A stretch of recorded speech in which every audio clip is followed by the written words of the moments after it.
ముఖ్యంగా కుజదోషము, నాగదోషం కానీ వల్లీ దేవసేన సుబ్రహ్మణ్య స్వామి అనుగ్రహం కనుక లేకపోతే మనకి మ్యారేజ్ అవ్వదు.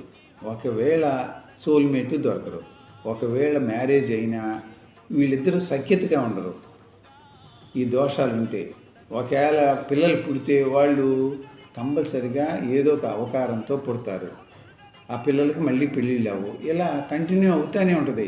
అసలు పిల్లలు పుట్టరు, పుడితే కనుక మళ్ళీ అవతారంతో పుడతారు. ఇలా ఈ దోషాలు మనం ఖచ్చితంగా తీర్చుకోవాల్సిందే.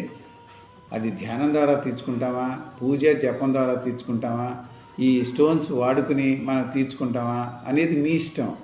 అది దాని మీద ఆధారపడింది. ఖచ్చితంగా మీరు తీర్చుకోకపోతే మళ్ళీ మీ పిల్లలకి అలా పాస్ అవుతూనే ఉంటుంది. ఇప్పుడు మీ తాతగారు మీకు 10 ఎకరాల పొలం ఇచ్చారనుకోండి, దాని మీద ఆదాయం కంపల్సరిగా మీరు పొందుతారు, తీసుకుంటారు, అనుభవిస్తారు.